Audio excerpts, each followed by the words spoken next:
Good morning and welcome to the DASNY Finance Committee meeting for May 14th, 2025. Sarah, if you don't mind, please do the roll call. Great. Good morning, everyone. For our Finance Committee this morning, we have chairing today, Janice McKinney in our Buffalo office. Lisa Gomez, our board chair, has appointed herself a temporary member of the Finance Committee for the purposes of today's meeting. And joining us from remote locations are Jerry Romsky and Alfonso Carney. Thank you, Sarah. Great. The first item on the agenda are the minutes from the April's Finance Committee meeting. If there's any comments, deletions, or corrections, if you please state that at this time. If there are none, I ask for a motion to adopt the Finance Committee minutes from April 23rd's meeting. I'll make that motion. I'll second it. Thank you, Jerry. Thank you, Al. It's been all in favor, properly moved. Aye. Aye. Aye. Great. Thank you for that. The Finance Committee will be reviewing 3 financings today. The first transaction we are considering is the SUNY Dorms Commercial Paper Program, which will be presented by Steve Gosher. Steve, your presentation. Yeah, good morning, all. The Finance Committee is being asked to recommend the full board to adopt document on behalf of the State University of New York Dormitory Facilities Revenue Bonds Program in an amount not to exceed $955 million, of which up to $175 million may be used to finance new money projects at various SUNY campuses. In addition, SUNY may refund its Series 2015A and Series 2015B bonds. These bonds have approximately $98.4 million outstanding. The refunding of approximately $48.3 million of these bonds may generate modest savings of approximately $847,000 or 1.8% of the bonds being refunded. SUNY may also refund additional outstanding bonds through a tax-exempt tender. There are approximately $735 million of bonds that are tender candidates. These include the tax-exempt Series 2017A, 2018A, and 2019A bonds, as well as the taxable Series 2019B and 2021A bonds.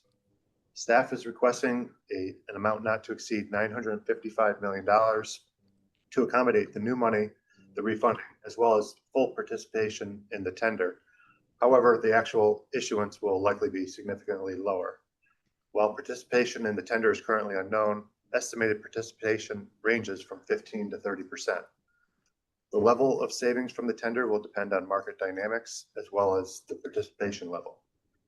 SUNY is also considering issuing a portion of the Series 2025 bonds with an ESG label.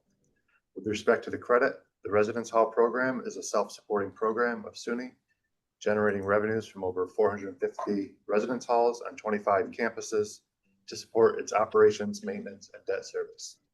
Pursuant to the Enabling Act, SUNY assigned to DASNY all rights in dormitory facilities revenues. SUNY is required to deliver such revenues to the Commissioner of Taxation and Finance for deposit into the Dormitory Facilities Revenue Fund. These funds are first used to pay principal and interest on SUNY dorm program bonds.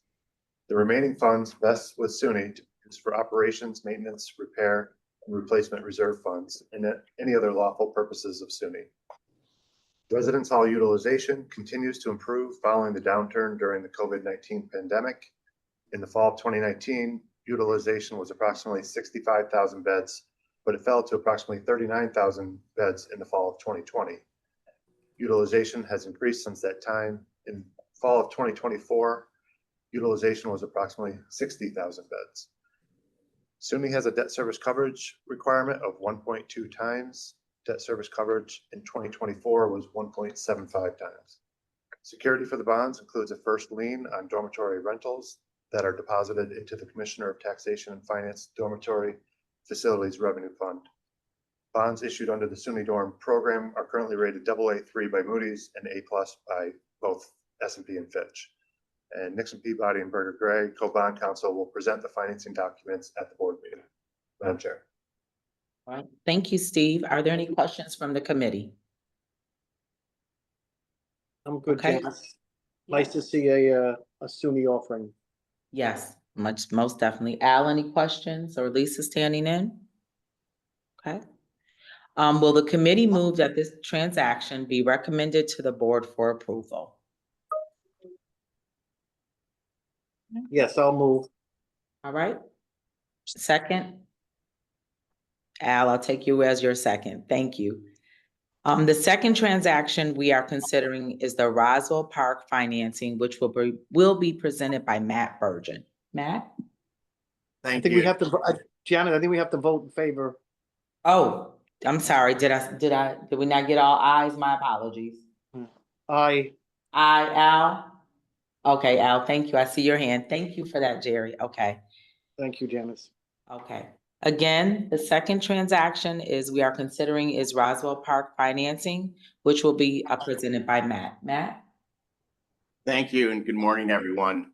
I wanted to provide some of the parameters for this transaction first. And this is certainly a longtime client. And then after that, I'll go into the details.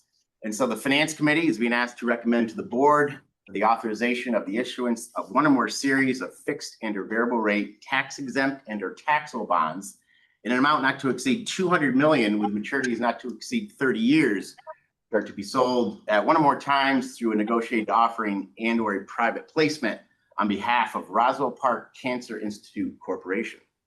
The projects that you're considering this morning include financing and or reimbursing costs associated with various projects, including renovations, upgrades, and equipment purchases, refunding of the portion of DASNY's outstanding Department of Health of the State of New York revenue refunding bonds, Series 2016A, that are attributable to the corporation, and refinancing a commercial mortgage loan on the Scott Beeler Amherst Center, which is an outpatient facility.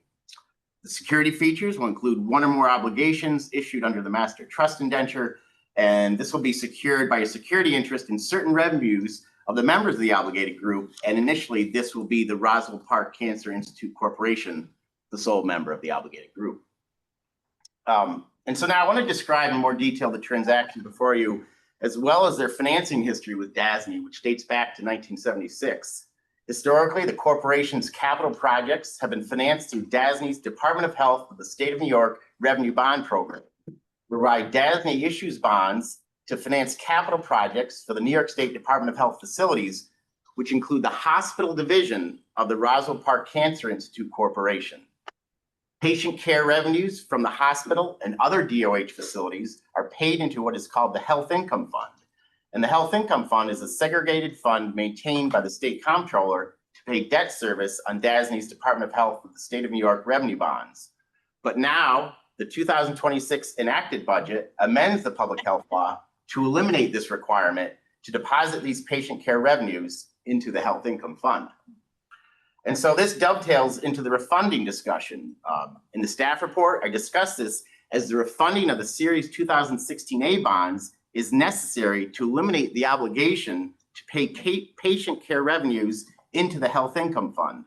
And so now with the amendments to the enacted budget, which will become effective simultaneous with the refunding of the Series 2016A bonds, this will free up revenues of the corporation, and this will allow these revenues to be used as security for this proposed issuance. I want to go into the projects in a little more detail. As I mentioned, the new money portion is for various renovations, upgrades, and equipment purchases. And these are really spread across the campus. They include elevators, parking garages, electrical upgrades, and information technology projects. In addition, I discussed the refinancing, and this is the refinancing where the corporation proposes to use bond proceeds to refinance a commercial mortgage loan on the Scott Beeler Amherst Center. And this is a 30,000 square foot outpatient facility, which is located in Williamsville, New York. As discussed in the staff report, the commercial mortgage loan does have an interest rate swap agreement. The corporation has engaged PFM as its swap advisor and plans to terminate this existing swap as part of the refinancing. In looking at the financial statements, looking first at the income statement, in 2024, total operating expenses outpaced total operating revenues, resulting in an operating loss. And this was mainly driven by an increase in the cost of supplies and purchase services. And in that line item, it was primarily pharmaceuticals, and we've seen this with other healthcare borrowers. They've also had an increase in salaries and wages, Part of this is the increase that was driven by the growth in the overall number of FTEs, as well as step and cost of living adjustments that have been associated with labor contracts. In addition, there's been an increase in their annual pension costs and costs associated with health insurance and other benefits for retirees. However, they do expect this part of their expense line items to turn around this year. Going forward, Matt, it's Al. Why? Why do they expect that? because they anticipated a higher return, and now they're being a little more conservative in their forecast. So we have concluded that their forecast is reasonable. I'm not sure if I would use the word reasonable. I don't mean to push you, Matt. I don't know if we can really predict the market, Al. I'll put it to you that way. Okay, But that's what they expect. That's what they expect. okay, all right. Matt, thank you. And going forward, they're also focused on increasing outpatient volumes, optimizing clinical margins, and other operational efficiencies, especially with the use of information technology. One of the things that I think is important to note is when looking at their balance sheet, these ratios compare very positively to the recent statewide and DASNY medians. When you look at the current ratio, the cushion ratio, the days cash on hand ratio, and the cash to debt ratio, as well as the debt to capitalization ratio, these all compare positively to recent statewide and DASNY medians. And as far as the schedule, we are seeking approval at the May 28th PACB meeting. And then we're anticipating coming back to the board in June for the adoption of documents, at which time we expect to have public ratings. And at that point, I'll take any questions. Thank you. Yeah, thank you, Matt. Are there any questions from the other members of our finance committee? I'll just note, their payer mix is pretty good, right? I mean, they don't really have a Yes. lot of Medicaid. And I think, Al, you might have been, I'm sure you were there, Portia was there. I think we did one for them. We went up to Buffalo like 12 years or so ago. Didn't we go up there and vote on one of these? We got a tour of the facility, or am I? Not this facility. I don't Oh. think it was this one. It may have been, but I don't think it was. No, it was another facility up there, Janice. So Yeah. we did make it up to, my point of saying it, Janice, we did make it up to Buffalo once. So, Once in a lifetime. yes, And maybe Lisa, again. Lisa, I'll we'd like to next go time. back. Yes, We'd like to go back, Lisa. I We'd like to I go was back going to to come up to Buffalo instead of Paris, Janice, but Lisa wouldn't let me. She said, I wouldn't- That I wouldn't do. That I wouldn't do. No. Yes. Okay, if there's any other Roswell, as everyone knows, is a very high ranking facility in the area, in the country. So it does very well. If there's no other questions, None. okay, I would like I'll some. move. Yep, thank you, Jerry. I'll And a second. All right, all in favor? Aye. All right, thank you very much. Thank you, Matt, for that presentation. Our third transaction we are considering is the interagency council financing, which will be presented by Steve Kosher. Steve? Thank you.